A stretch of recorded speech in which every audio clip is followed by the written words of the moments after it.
தெலுங்கு, மலையாளம், கன்னடம் எல்லாம் திராவிட மொழிகள். அப்புறம் என்ன சொல்றாங்க, தமிழிலிருந்து பிறந்ததுதான் மலையாளம், கன்னடம், துருவம், தெலுங்கு அப்படின்னு சொல்றாங்க. இதை தமிழ்நாட்டுக்குள்ள இருக்கிறவங்க பேசுறாங்க. மற்ற மொழிக்காரங்க யாரும் அதில் ஏத்துக்கிறது இல்லை.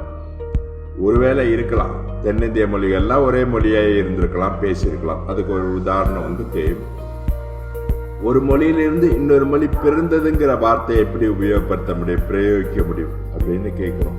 இப்ப ஒரு மொழி இருக்குது, வட்டார வழக்கா 4 மொழி ஆகுது. அப்ப இந்த மொழியிலிருந்து அந்த மொழி பிறந்ததா அல்லது அந்த மொழியிலிருந்து இந்த மொழி பிறந்ததான்னு சொல்ல முடியாது. ஒரு பொது மொழி இருக்கு, அது 4 பிரியுதுன்னு தான் சொல்ல முடியும். 4 வட்டார வழக்கா பிரியுதுன்னு சொல்ல முடியும். ஒன்றுக்கு இன்னொன்று தாய்மொழின்னு சொல்ல முடியுது. அப்ப அது என்ன மொழி? அதுவும் தாய்மொழி தான். அந்த அவங்க பார்வையில பார்த்தா அதுல இருந்து தமிழ் பிரிஞ்சுதான் சொல்லலாம், கன்னட பிரிஞ்சுதான் சொல்லலாம்.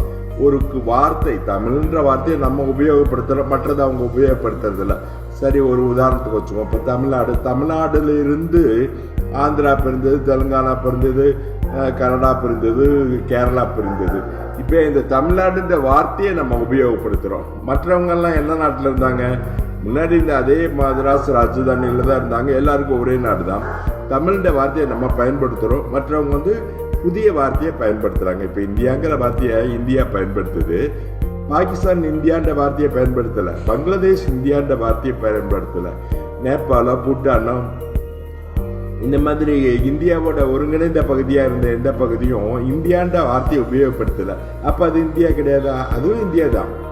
அப்ப பாகிஸ்தானுக்கு இந்தியாவில இருந்து பிறந்ததுன்னு சொல்லுவீங்க. அப்ப பாகிஸ்தான் பகுதி என்னது? பாகிஸ்தான்காரங்க பாகிஸ்தான் பேர் வச்சுட்டாங்க, அதுவும் இந்தியா தானே. அப்ப இந்தியாவில இருந்து இந்தியா பிறந்ததா?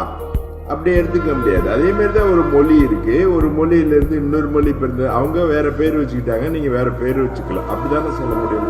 சரி, எது முந்தையது, எது பிந்தையது, எது முந்தையதுன்னு எடுத்துக்கிறோம். இப்ப நம்ம ஆதி தமிழர் இருக்கிறோம், ஆதி திராவிட இருக்கிறோம்.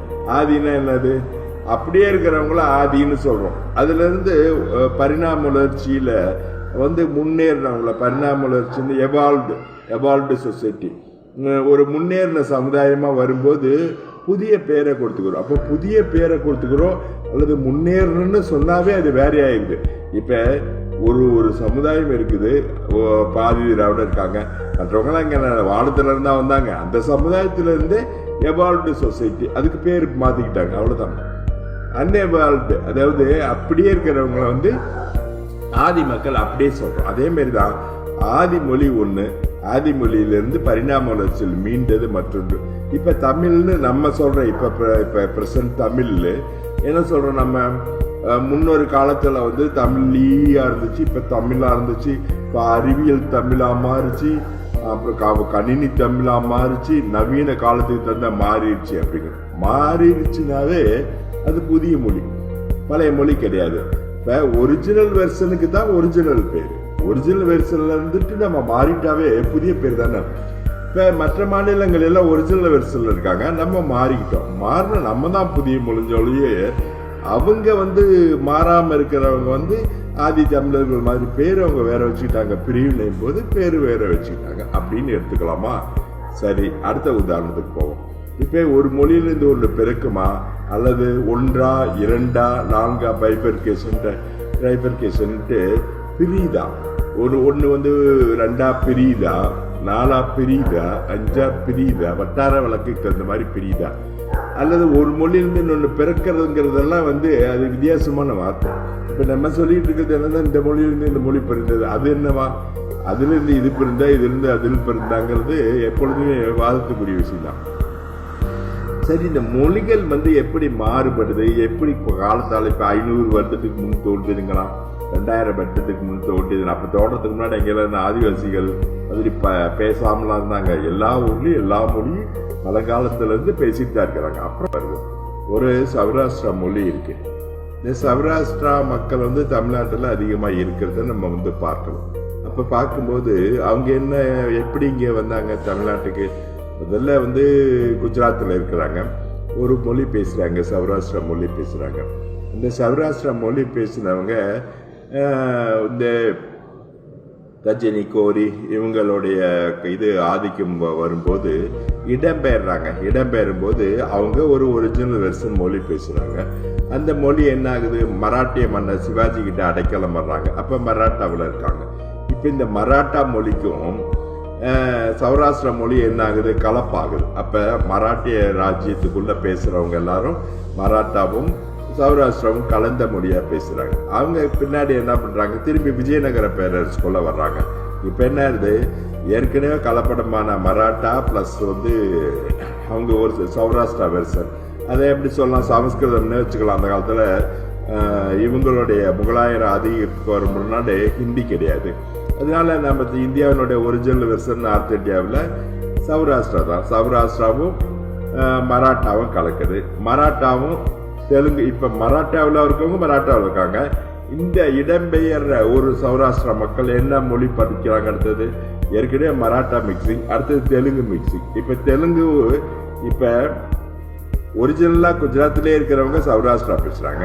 குஜராத் இதுக்கு மராட்டாவுக்கு வந்தவங்க மராட்டாவும் இது மிக்ஸ் பண்ணதை பேசுறாங்க. திரும்பி அதுல ஒரு குரூப் இது தெலுங்கானாவுக்கு வர்றாங்க, விஜயநகர பேரரசுக்கு. அங்க வரும்போது அவங்க என்ன பண்றாங்க, 3 மொழியை மிக்ஸ் பண்ணி பேசுறாங்க. திரும்பி நாயக்கர்கள் மதுரைக்கு வர்றாங்க. இப்ப ஒரே சமுதாயம் தமிழையும் மிக்ஸ் பண்ணி பேசுது. இப்ப சௌராஷ்டிர மொழிக்கு எழுத்து வடிவம் இல்லை. இப்ப என்ன எழுத்து எழுதுறாங்க, தமிழ்நாட்டுக்கு வந்தவங்க தமிழ்ல எழுதுறாங்க அதே மொழிய, தெலுங்குல இருக்கவங்க தெலுங்குல எழுதுறாங்க, மராட்டியா இருக்கவங்க மராட்டியாவில் எழுதுறாங்க. ஒரிஜினல் வெர்சன் ஒரிஜினல் அவங்க அந்த ஊர்ல குஜரா ஏதோ எழுதுறாங்க. இதுல என்ன தெரியுது, இப்ப இது 4 மொழி ஆயிருச்சா, இல்ல இந்த மொழியிலிருந்து அந்த மொழி பிறந்ததா? இதுல கலப்பு தான். இப்ப இங்க தமிழ்நாட்டில் பேசுற ஒரு சௌராஷ்டிரா பாஷை சௌராஷ்டிரர்கள் பேசும் பாஷை அதே ஒரிஜினல் சௌராஷ்டிர பேசும் பாஷைக்கு ஈக்குவலா இருக்குமா, இருக்காது. அதுக்காக இது 4 மொழின்னு சொல்றதா, இல்ல 4 மிக்சிங்னு சொல்றதா, இல்ல ஒன்றிலிருந்து ஒன்று பிறந்ததா? இப்ப தமிழ்நாட்டில் இருக்கிற சௌராஷ்டிரா தமிழிலிருந்து பிறந்த சௌராஷ்டிரான்னு சொல்றதா, தெலுங்கானாவில் இருக்கிற சௌராஷ்டிரா தெலுங்கிலிருந்து பிறந்த சௌராஷ்டிரான்னு சொல்றதா, மராட்டியாவில் இருக்கவங்க மராட்டியாவில இருந்து சௌராஷ்டிரா பிறந்தது அப்படின்ட்டு நம்ம எடுத்துக்கிட்டு பேச முடியுமா? இது ஆர்கியூமெண்ட்டுக்கு வேணுமா எங்க மொழியிலிருந்து அது பிறந்தது, அது மொழியிலிருந்து பிறந்தது, ரெண்டு இது கலப்பின தான். இது கலப்பு தான், மொழி கலப்பு தான் ஏற்பட்டு ஒரிஜினல் மொழி இன்னொரு மொழி பிறக்கிறதெல்லாம் கிடையாது அப்படின்னு ஒரு வாதத்தை எடுத்துக்கலாம். இன்னொரு விஷயம் இதுக்கு இன்னொரு உதாரணம் சொல்றேன். இப்ப ஒரு ராஜஸ்தான்ல நம்ம தமிழ்நாட்டுக்கு மக்கள் மைக்ரேட் ஆகுறாங்க. சரி, யாருன்னு உங்களுக்கு தெரியும், ராஜஸ்தான்ல மார்வாடி, லம்பாடி அப்படி கம்யூனிட்டி எல்லாம் வருவாங்க. இந்த மார்வாடி எல்லாம் பிசினஸ்ல இருக்காங்க. இவங்க நகர்ப்புறத்தில் இருக்கிறாங்க, தொழில் வேற மக்களோட இருக்காங்க. அதே ராஜஸ்தான்ல பேசுற அதே மக்கள் எல்லா மாநிலத்திலும் இருக்காங்க. அந்த மாநிலத்தில் இருக்கும்போது என்ன பண்ணுவாங்க, அதே மொழியோட ஒவ்வொரு பகுதியிலும் அவங்க அந்தந்த வட்டார வழக்கெல்லாம் கலந்துதான் பேசுவாங்க. அப்ப அதெல்லாம் புது மொழியா உருவானதா நம்ம எடுத்துக்க முடியாது. சரி, இப்ப தமிழ்நாட்டுக்குள்ளே பாத்தீங்கன்னா தொழில இருக்கிறவங்க மார்வாடி இருக்காங்க, லம்பாடி ஒரு குரூப் இருக்காங்க. அவங்க சத்தியமங்கலம் ஃபாரஸ்ட்ல, பருவதமலையில இங்கெல்லாம் இருக்காங்க. அங்க அந்த மலைப்பகுதியில் இருக்கும்போது அவங்க ஒரிஜினல் என்ன பாசையோட வந்தாங்களோ அதிலே தான் பேசிக்கிட்டு இருந்திருப்பாங்க. இப்ப அவங்க இப்ப கோயம்புத்தூருக்கு வேலைக்கு போறாங்க, தமிழ் மிக்ஸ் ஆகுது. இப்ப அவங்க என்ன பாசை பேசுவாங்க, தமிழ் பேசுறதுக்கு வாய்ப்பு கிடையாது. அப்ப அவங்க மொழியும் ரெண்டையும் மிக்ஸ் பண்ணி புது புது வார்த்தைகளை உள்வாங்கிக்குவாங்க. அப்ப அதெல்லாம் புது மொழி ஆயிருச்சா, அது ஒன்றிலிருந்து பிறந்ததா? சரி, அவங்க என்ன எழுத்து வடிவம் எழுதுவாங்க, அவங்க எந்த ஏரியாவில் இருக்கிறா அந்த எழுத்து வடிவத்தில் எழுதுவாங்க. சரி, அந்த இப்ப இங்க பிரச்சனை எங்க வருது, இந்த எழுத்து வடிவம் அந்தந்த வட்டார வழக்கிலையோ ஏற்கனவே இருக்கிற எழுத்து வடிவத்தில் எழுதும் போது அது புதிய மொழின்னு சொல்றது இல்லை.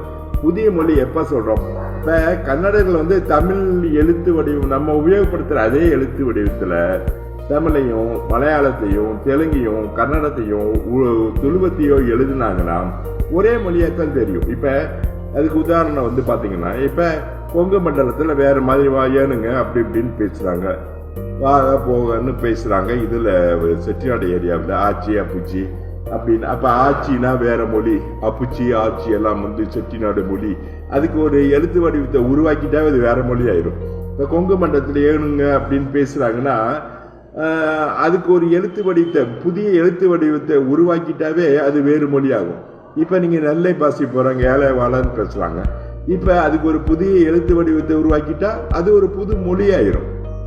இப்ப நம்ம மொழிங்கிறது என்னது, எதை வச்சு சொல்றோம்னா வட்டார வழக்குகளுக்கெல்லாம் ஒரு புதிய எழுத்து வடிவம் வரி வடிவத்தை உபயோகப்படுத்துறதுனாலயோ வரி வடிவத்தை உருவாக்கிட்டதுனாலயோ அது தனி மொழிங்கிற ஒரு இதை சொல்றோம். இப்ப நம்ம கன்னியாகுமரியில இருந்து அப்படியே திருவனந்தபுரம் போறோம்.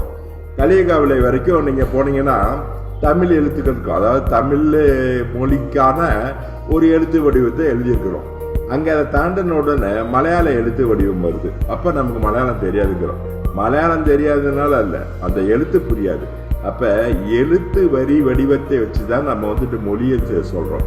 இப்ப ஒண்ணுன்னு இதே கன்னடா இருக்கிற 1 2 2 3ன்னு எழுதுனீங்கன்னா தமிழே எழுதலாம். இந்த தமிழை எழுத்தை விட்டுவிட்டு அவங்க ஒரு எழுத்து வடிவம் கண்டுபிடிச்சதுனால அது வேறு மொழி ஆயிடுச்சு. அவ்வளவுதான்.